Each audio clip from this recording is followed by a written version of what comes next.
இயேசுவை நேசிப்பவர்கள் பைபிளை வாசிப்பார்கள். இந்த சேனலை பின்பற்றினால் ஓராண்டில் வேதாகமத்தை வாசித்து முடித்து விடலாம். ஃபாலோ பண்ணுங்க, சப்ஸ்கிரைப் பண்ணுங்க. சகரியா 4ஆம் அதிகாரம். என்னோட பேசின தூதன் திரும்பி வந்து நித்திரை பண்ணுகிற ஒருவனை எழுப்புவது போல் என்னை எழுப்பி, நீ காண்கிறது என்னவென்று கேட்டார். அதற்கு நான், இதோ முழுவதும் பொன்னினால் செய்யப்பட்ட குத்து விளக்கை காண்கிறேன். அதன் உச்சியில் அதன் கிண்ணமும், அதன் மேல் அதன் 7 அகல்களும், அதன் உச்சியில் இருக்கிற அகல்களுக்கு போகிற 7 குழாய்களும் இருக்கிறது. அதன் அருகில் கிண்ணத்திற்கு வலதுபுறமாக ஒன்றும், அதற்கு இடதுபுறமாக ஒன்றும் ஆக 2 ஒலிவ மரங்கள் இருக்கிறது என்றேன். நான் என்னோட பேசின தூதனை நோக்கி, ஆண்டவனே, இவைகள் என்னவென்று கேட்டேன்.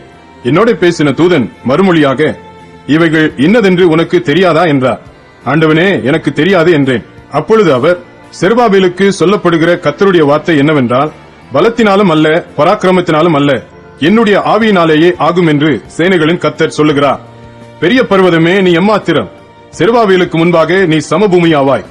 தலைக்கல்லை அவன் கொண்டு வருவான், அதற்கு கிருபையுண்டாவதாக, கிருபையுண்டாவதாக என்று ஆர்ப்பரிப்பார்கள் என்றார். பின்னும் கர்த்தருடைய வார்த்தை எனக்கு உண்டாகி, அவர், செருபாபேலின் கைகள் இந்த ஆலயத்துக்கு அஸ்திபாரம் போட்டது, அவன் கைகளே இதை முடித்து தீர்க்கும். அதனால் சேனைகளின் கர்த்தர் என்னை உங்களிடத்திற்கு அனுப்பினார் என்று அறிவாய். அற்பமான ஆரம்பத்தின் நாளை யார் அசட்டை பண்ணலாம்? பூமி எங்கும் சுற்றி பார்க்கிறவைகள் ஆகிய கர்த்தருடைய 7 கண்களும் செருபாபேலின் கையில் இருக்கிற தூக்கு நூலை சந்தோஷமாய் பார்க்கிறது என்றார். பின்பு நான் அவரை நோக்கி, குத்து விளக்குக்கு வலதுபுறமாகவும் அதற்கு இடதுபுறமாகவும் இருக்கிற இந்த 2 ஒலிவ மரங்கள் என்னவென்று கேட்டேன். மறுபடியும் நான் அவரை நோக்கி, 2 பொற்குழாய்களின் வழியாய் தொங்கி பொன்னிறமான எண்ணெயை தங்களிலிருந்து இறங்க பண்ணுகிறவைகளாகிய ஒலிவ மரங்களின் 2 கிளைகள் என்னவென்று கேட்டேன். அதற்கு அவர், இவைகள் இன்னதென்று உனக்கு தெரியாதா என்றார். ஆண்டவனே, எனக்கு தெரியாது என்றேன். அப்பொழுது அவர், இவைகள் 2ம் சர்வலோகத்துக்கும் ஆண்டவராய் இருக்கிறவரின் சமூகத்தில் நிற்கிற அபிஷேகம் பெற்றவர்கள் என்றார்.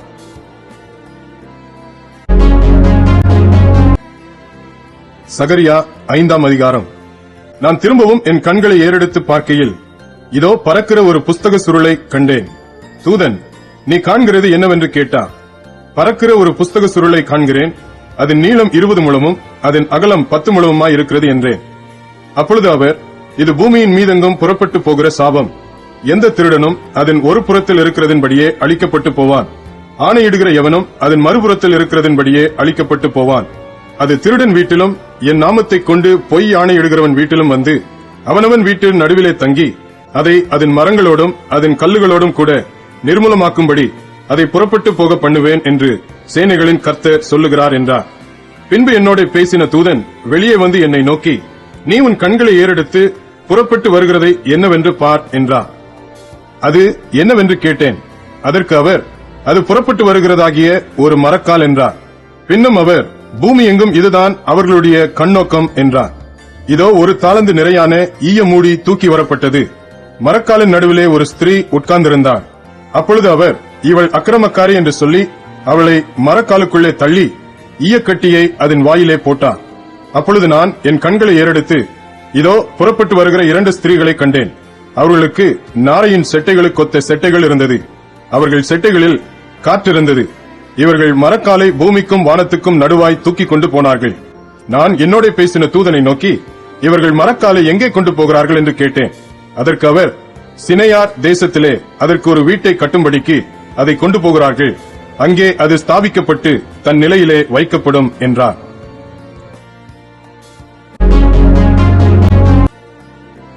சகரியா 6ஆம் அதிகாரம். நான் திரும்பவும் என் கண்களை ஏறெடுத்து, இதோ 2 பர்வதங்களின் நடுவாக புறப்பட்டு வருகிற 4 ரதங்களை கண்டேன். அந்த பர்வதங்கள் வெண்கல பர்வதங்களாய் இருந்தன. முதலாம் ரதத்தில் சிவப்பு குதிரைகளும், 2ஆம் ரதத்தில் கருப்பு குதிரைகளும், 3ஆம் ரதத்தில் வெள்ளை குதிரைகளும், 4ஆம் ரதத்தில் புள்ளி புள்ளியான சிவப்பு குதிரைகளும் பூட்டியிருந்தன. நான் என்னோட பேசின தூதனை நோக்கி, ஆண்டவனே, இவைகள் என்னவென்று கேட்டேன். அந்த தூதன் எனக்கு பிரதியுத்தரமாக, இவைகள் சர்வலோகத்துக்கும் ஆண்டவராயிருக்கிறவருடைய சமூகத்தில் நின்று புறப்படுகிற வானத்தினுடைய 4 ஆவிகள் என்றார். ஒன்றில் பூட்டப்பட்டிருந்த கருப்பு குதிரைகள் வடதேசத்துக்கு புறப்பட்டு போயின. வெண்மையான குதிரைகள் அவைகளின் பின்னாலே புறப்பட்டு போயின. புள்ளி புள்ளியான குதிரைகள் தென் தேசத்துக்கு புறப்பட்டு போயின. சிவப்பு குதிரைகளோ வென்றால் புறப்பட்டு போய் பூமியிலே சுற்றித் திரியும்படி கேட்டுக்கொண்டன. அதற்கு அவர், போய் பூமியில் சுற்றித் திரியுங்கள் என்றார். அப்படியே பூமியிலே சுற்றித் திரிந்தன. பின்பு அவர் என்னை கூப்பிட்டு, பார், வடதேசத்துக்கு புறப்பட்டு போனவைகள் வடதேசத்திலே என் கோபத்தை சாந்தி பண்ணிற்று என்று என்னோட சொன்னார்.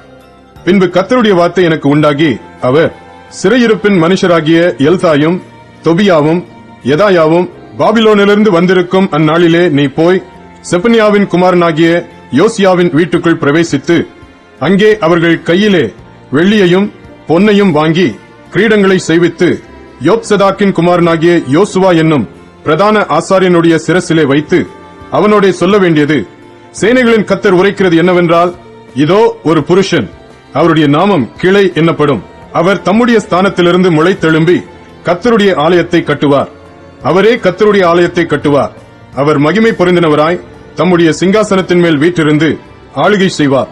தம்முடைய சிங்காசனத்தின் மேல் ஆசாரியராயும் இருப்பார். இவ்விரண்டின் நடுவாக சமாதானத்தின் ஆலோசனை விளங்கும். இந்த கிரீடங்களோவென்றால் கர்த்தருடைய ஆலயத்திலே ஏலேமுக்கும் தொபியாவுக்கும் யெதாயாவுக்கும் செப்பனியாவின் குமாரனாகிய ஏனுக்கும் நினைப்பூட்டுதலுக்கென்று வைக்கப்படுவதாக. தூரத்தில் உள்ளவர்கள் வந்து கர்த்தருடைய ஆலயத்தை கூட இருந்து கட்டுவார்கள். அப்பொழுது சேனைகளின் கர்த்தர் என்னை உங்களிடத்திற்கு அனுப்பினார் என்று அறிந்து கொள்வீர்கள். நீங்கள் உங்கள் தேவனாகிய கர்த்தரின் சத்தத்தை கேட்டு நடந்தீர்களானால் இது நிறைவேறும் என்று சொல் என்றார்.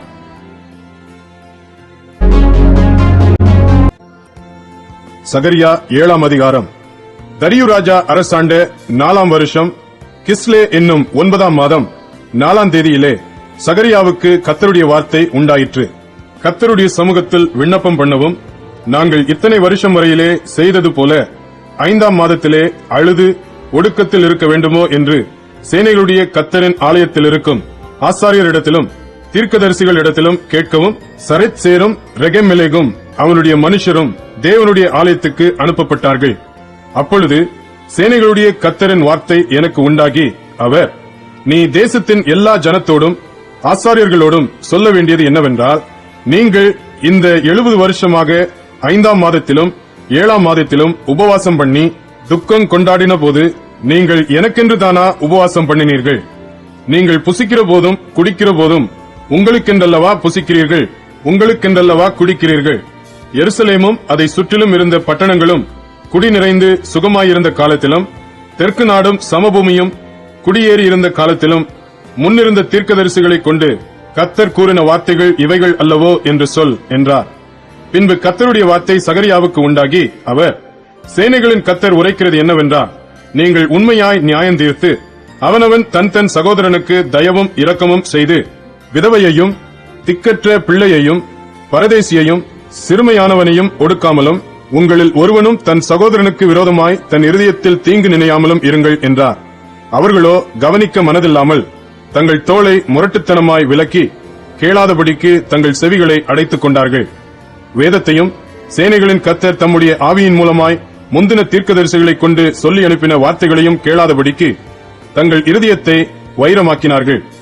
ஆகையால் மகா கடுங்கோபம் சேனைகளின் கர்த்தரிடத்திலிருந்து உண்டாயிற்று. ஆதலால் நான் கூப்பிட்ட போது அவர்கள் எப்படி கேளாமற் போனார்களோ அப்படியே அவர்கள் கூப்பிட்ட போது நானும் கேளாமல் இருந்தேன் என்று சேனைகளின் கர்த்தர் சொல்லுகிறார். அவர்கள் அறியாத புறஜாதிகளுக்குள்ளே அவர்களை பறக்கடித்தேன். அதனால் அவர்கள் பின் வைத்து போன தேசம் போக்குவரத்தில்லாமல் பாழாய் போயிற்று. அவர்கள் இன்பமான தேசத்தை பாழாய் போக பண்ணினார்கள் என்றார். சகரியா 8ஆம் அதிகாரம். சேனைகளுடைய கர்த்தரின் வார்த்தை உண்டாகி, அவர், நான் சீயோனுக்காக கடும் வைராக்கியம் கொண்டேன், அதற்காக மகா உக்கிரமான வைராக்கியம் கொண்டேன் என்று சேனைகளின் கர்த்தர் சொல்லுகிறார்.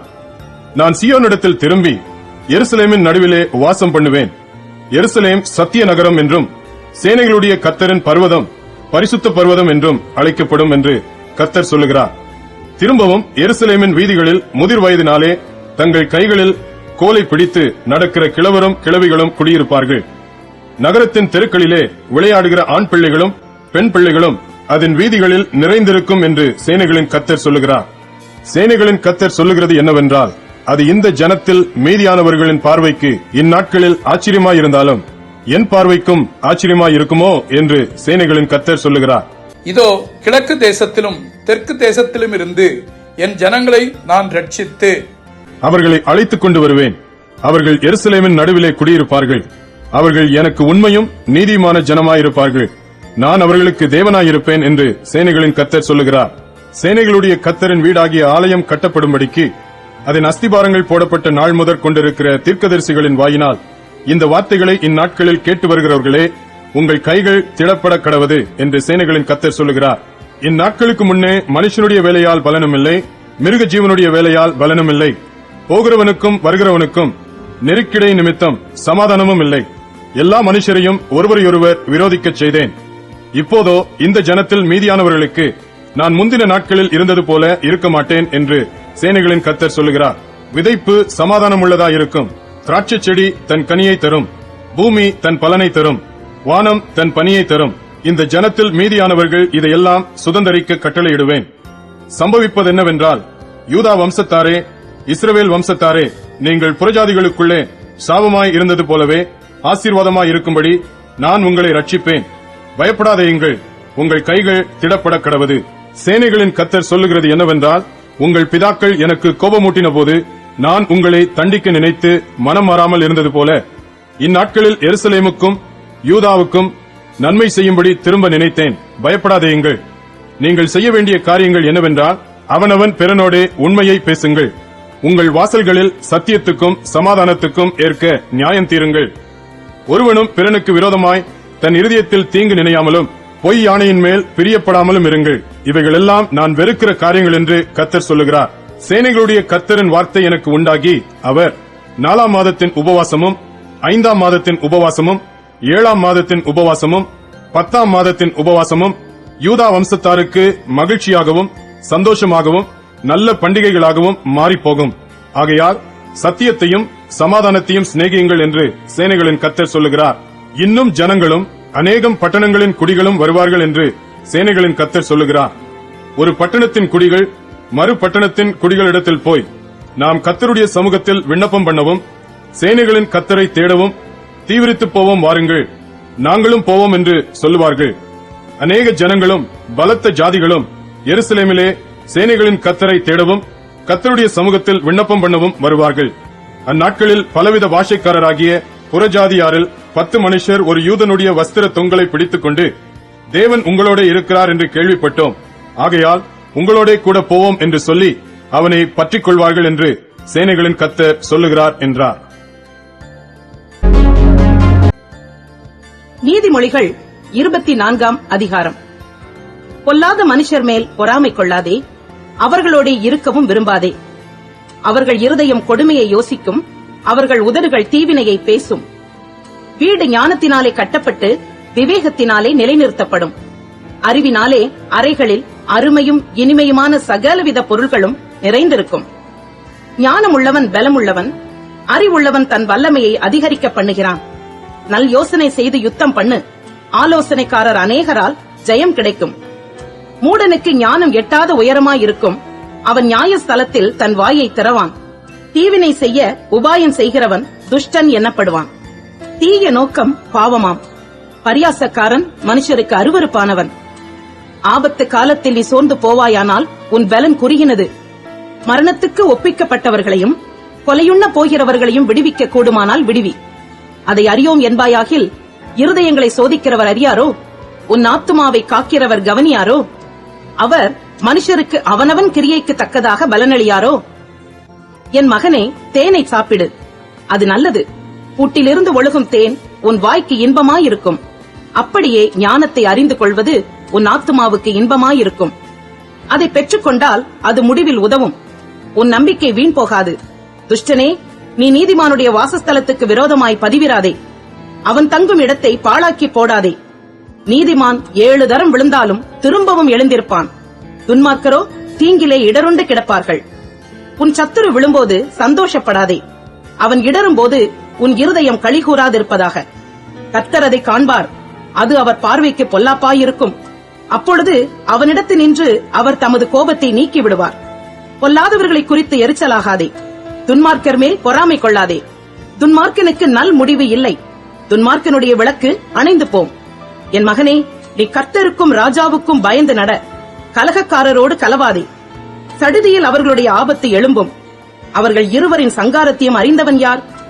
பின்னும் ஞானமுள்ளவர்களின் புத்திமதிகள் என்னவெனில், நியாயத்திலே முகதாட்சிணியம் நல்லதல்ல. துன்மார்க்கனை பார்த்து நீதிமானாய் இருக்கிறாய் என்று சொல்லுகிறவனை ஜனங்கள் சபிப்பார்கள், பிரஜைகள் அவனை வெறுப்பார்கள். அவனை கடிந்து கொள்ளுகிறவர்கள் மேல் பிரியம் உண்டாகும், அவர்களுக்கு உத்தம ஆசீர்வாதம் கிடைக்கும். செம்மையான மறுமொழி சொல்லுகிறவன் உதடுகளை முத்தமிடுகிறவனுக்கு சமானம். வெளியில் உன் வேலையை எத்தனப்படுத்தி வயலில் அதை ஒழுங்காக்கி பின்பு உன் வீட்டை கட்டு. நியாயமின்றி பிறனுக்கு விரோதமாய் சாட்சியாக ஏற்படாதே. உன் உதடுகளினால் வஞ்சகம் பேசாதே. அவன் எனக்கு செய்த பிரகாரம் நானும் அவனுக்கு செய்வேன், அவன் செய்த செய்கைக்கு தக்கதாக நானும் அவனுக்கு சரிக்கட்டுவேன் என்று நீ சொல்லாதே. சோம்பேறியின் வயலையும் மதியீனனுடைய திராட்சத் தோட்டத்தையும் கடந்து போனேன். இதோ அதெல்லாம் முள்ளுக்காடாய் இருந்தது. நிலத்தின் முகத்தை காஞ்சொறி மூடினது, அதன் கற்சுவர் இடிந்து கிடந்தது. அதைக் கண்டு சிந்தனை பண்ணினேன், அதை நோக்கி புத்தி அடைந்தேன். இன்னும் கொஞ்சம் உறங்கட்டும், இன்னும் கொஞ்சம் கைமுடக்கிக் கொண்டு நித்திரை செய்யட்டும் என்பாயோ? உன் தரித்திரம் வழிப்போக்கனை போலும், உன் வறுமை ஆயுதம் அணிந்தவனைப் போலும் வரும். நீதிமொழிகள் 25ஆம் அதிகாரம். யூதாவின் ராஜாவாகிய எசேக்கியாவின் மனுஷர் பேர் தெழுதின சாலமோனுடைய நீதிமொழிகள். காரியத்தை மறைப்பது தேவனுக்கு மேன்மை, காரியத்தை ஆராய்வதோ ராஜாக்களுக்கு மேன்மை. வானத்தின் உயரமும் பூமியின் ஆழமும் ராஜாக்களின் இருதயங்களும் ஆராய்ந்து முடியாது. வெள்ளியினின்று களிம்பை நீக்கிவிடு, அப்பொழுது தட்டானால் நல்ல உடைமை பிறக்கும். ராஜாவின் முன்னின்று துஷ்டரை நீக்கிவிடு, அப்பொழுது அவனுடைய சிங்காசனம் நீதியினால் நிலை நிற்கும். ராஜாவின் சமூகத்தில் மேன்மை பாராட்டாதே, பெரியோர்களுடைய ஸ்தானத்தில் நில்லாதே. உன் கண்கள் கண்ட பிரபுவின் சமூகத்தில் நீ தாழ்த்தப்படுவது நல்லதல்ல. அவன் உன்னை பார்த்து மேலே வா என்று சொல்வதே உனக்கு மேன்மை. வழக்காட பதற்றமாய் போகாதே. முடிவிலே உன் அயலான் உன்னை வெட்கப்படுத்தும் போது நீ என்ன செய்யலாம் என்று திகைப்பாயே? நீ உன் அயலானுடனே மாத்திரம் உன் வியாஜ்யத்தை குறித்து வழக்காடு, மற்றவனிடத்தில் ரகசியத்தை வெளிப்படுத்தாதே. மற்றபடி அதை கேட்கிறவன் உன்னை நிந்திப்பான், உன் அவமானம் உன்னை விட்டு நீங்காது. ஏற்ற சமயத்தில் சொன்ன வார்த்தை வெள்ளித்தட்டில் வைக்கப்பட்ட பொற்பழங்களுக்கு சமானம். கேட்கிற செவிக்கு ஞானமாய் கடிந்து கொண்டு புத்தி சொல்லுகிறவன் பொற்கடுக்கனுக்கும் அபரஞ்சி பூஷணத்திற்கும் சரி. கோடை காலத்தில் உறைந்த மழையின் குளிர்ச்சி எப்படி இருக்கிறதோ அப்படியே உண்மையான ஸ்தானாபதியும் தன்னை அனுப்பினவனுக்கு இருப்பான். அவன் தன் எஜமான்களுடைய ஆத்துமாவை குளிர பண்ணுவான். கொடுப்பேன் என்று சொல்லியும் கொடாமல் இருக்கிற வஞ்சகன் மழையில்லாத மேகங்களுக்கும் காற்றுக்கும் சரி. நீண்ட பொறுமையினால் பிரபுவையும் சம்மதிக்க பண்ணலாம். இனிய நாவு எலும்பையும் நொறுக்கும். தேனை கண்டுபிடித்தாயானால் மட்டாய் சாப்பிடு, மிதமிஞ்சி சாப்பிட்டால் வாந்தி பண்ணுவாய். உன் அயலான் சலித்து உன்னை வெறுக்காதபடிக்கு அடிக்கடி அவன் வீட்டில் கால் வைக்காதே. பிறனுக்கு விரோதமாய் பொய்சாட்சி சொல்லுகிற மனுஷன் தண்டாயுதத்துக்கும் கட்கத்துக்கும் கூர்மையான அம்புக்கும் ஒப்பானவன். ஆபத்து காலத்தில் துரோகியை நம்புவது உடைந்த பல்லுக்கும் மொழி புரண்ட காலுக்கும் சமானம். மன துக்கமுள்ளவனுக்கு பாட்டுகளை பாடுகிறவன் குளிர்காலத்தில் வஸ்திரத்தை களைகிறவனைப் போலவும் வெடியுப்பின் மேல் வார்த்த காடியைப் போலவும் இருப்பான். உன் சத்துரு பசியாயிருந்தால் அவனுக்கு புசிக்க ஆகாரம் கொடு, அவன் தாகமாயிருந்தால் குடிக்க தண்ணீர் கொடு. அதனால் நீ அவன் தலையின் மேல் எரிகிற தளல்களை குவிப்பாய். கர்த்தர் உனக்கு பலனளிப்பார். வடகாற்று மழையையும் புறங்கூறுகிற நாவு கோப முகத்தையும் பிறப்பிக்கும். சண்டைக்காரியோட ஒரு பெரிய வீட்டில் குடியிருப்பதை பார்க்கிலும் வீட்டின் மேல் ஒரு மூலையில் தங்குவதே நலம். தூர தேசத்திலிருந்து வரும் நற்செய்தி விடாய்த்த ஆத்துமாவுக்கு கிடைக்கும் குளிர்ந்த தண்ணீருக்கு சமானம். துன்மார்க்கருக்கு முன்பாக நீதிமான் தள்ளாடுவது கலங்கின கிணற்றுக்கும் கெட்டுப்போன சுனைக்கும் ஒப்பாகும். தேனை மிகுதியாய் உண்பது நல்லதல்ல, தற்புகழை நாடுவதும் புகழல்ல. தன் ஆவியை அடக்காத மனுஷன் மதிலிடிந்த பாழான பட்டணம் போல் இருக்கிறான்.